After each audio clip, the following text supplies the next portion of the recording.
The Cursed Herbs Call, The Spirit Beneath the Dark Well. Part 10, The Night of Possession. Rain hammered against the corrugated metal roof with relentless force. Inside the bedroom, the air had grown so cold that every breath became a thin cloud of mist. Edward Carter held Ethan tightly in his arms.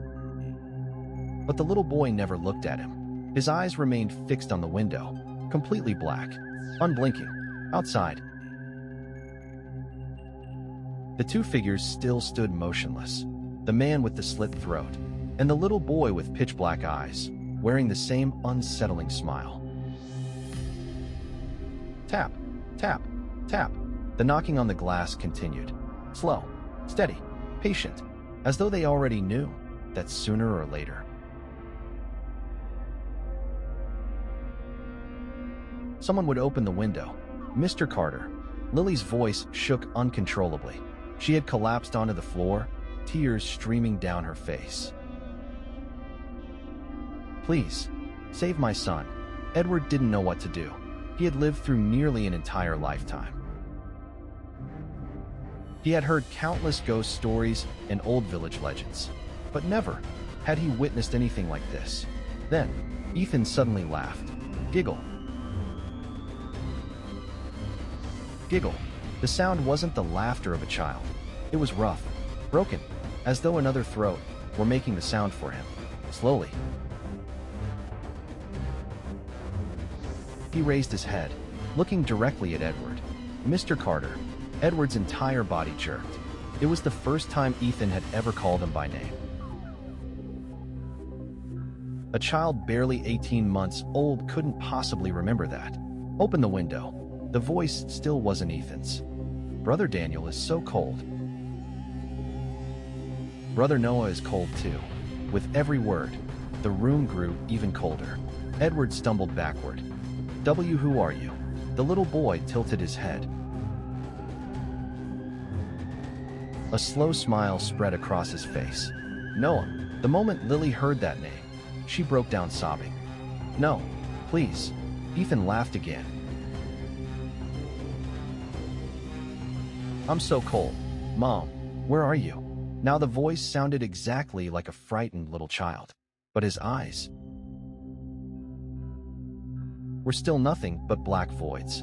Edward felt ice crawl along his spine. Then boom, a deafening crack of thunder shook the house. The flashlight in Edward's hand suddenly died. Darkness swallowed the room. Mr. Carter, Lily screamed. I'm here. Edward frantically switched the flashlight back on. The weak beam flickered to life. He nearly collapsed. Ethan was no longer sitting on the bed. He was standing, right beside the window. No one knew how he'd gotten there. His tiny hand rested against the glass, as though he were trying to let someone inside. Ethan. Lily rushed toward him, but before she could reach him, the little boy slowly turned around. His face was deathly pale. His eyes remained completely black. Then he spoke. Don't stop me. The voice wasn't Ethan's.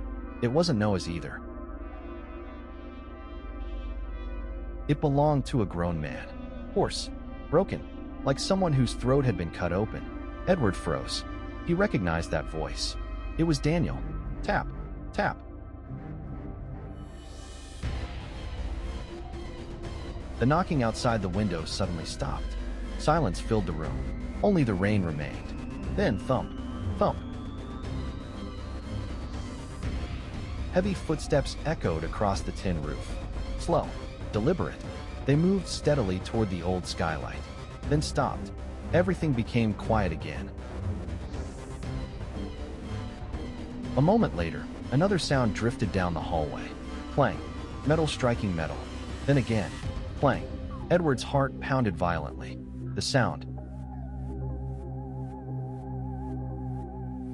was coming from beneath the steel hatch sealing the skylight.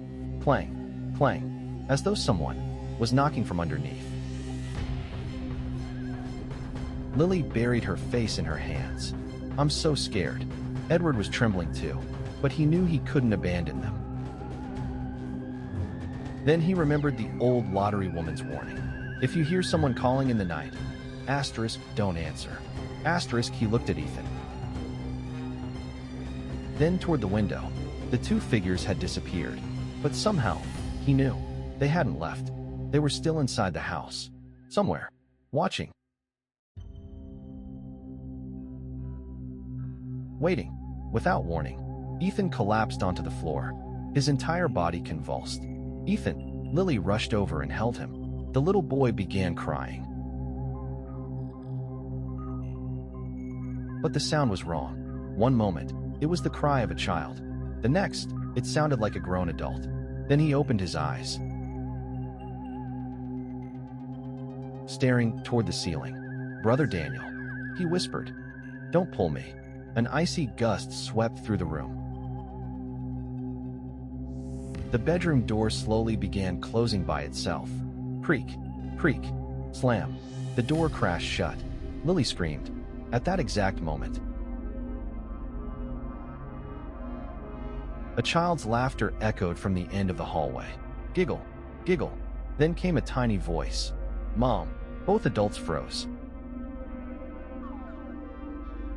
The voice hadn't come from Ethan. It was outside the bedroom. "Mom, I'm cold." Tears streamed down Lily's face. She held her son tighter than ever. Edward gripped the flashlight with both hands. He finally understood. Noah's spirit was still wandering this house. Perhaps he was only searching for his mother, searching for the embrace he had lost on that terrible night. But Daniel, the thing that lingered beside him, carried something far darker, something filled with hatred. Suddenly, Ethan stopped crying. He opened his eyes again. This time, they were completely normal.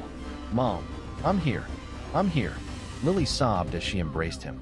The little boy looked around in confusion. "I'm sleepy." Those were the only words he spoke. Then he rested his head against his mother's shoulder and fell fast asleep. Silence returned, as though nothing had happened. Edward and Lily remained awake for hours. Neither dared sleep. Neither dared step outside the room. Only when dawn finally approached did the rain come to an end. The first rays of sunlight slipped through the cracks in the old wooden shutters. Edward slowly rose to his feet. He knew this couldn't go on if Lily and Ethan stayed here. It was only a matter of time before something terrible happened.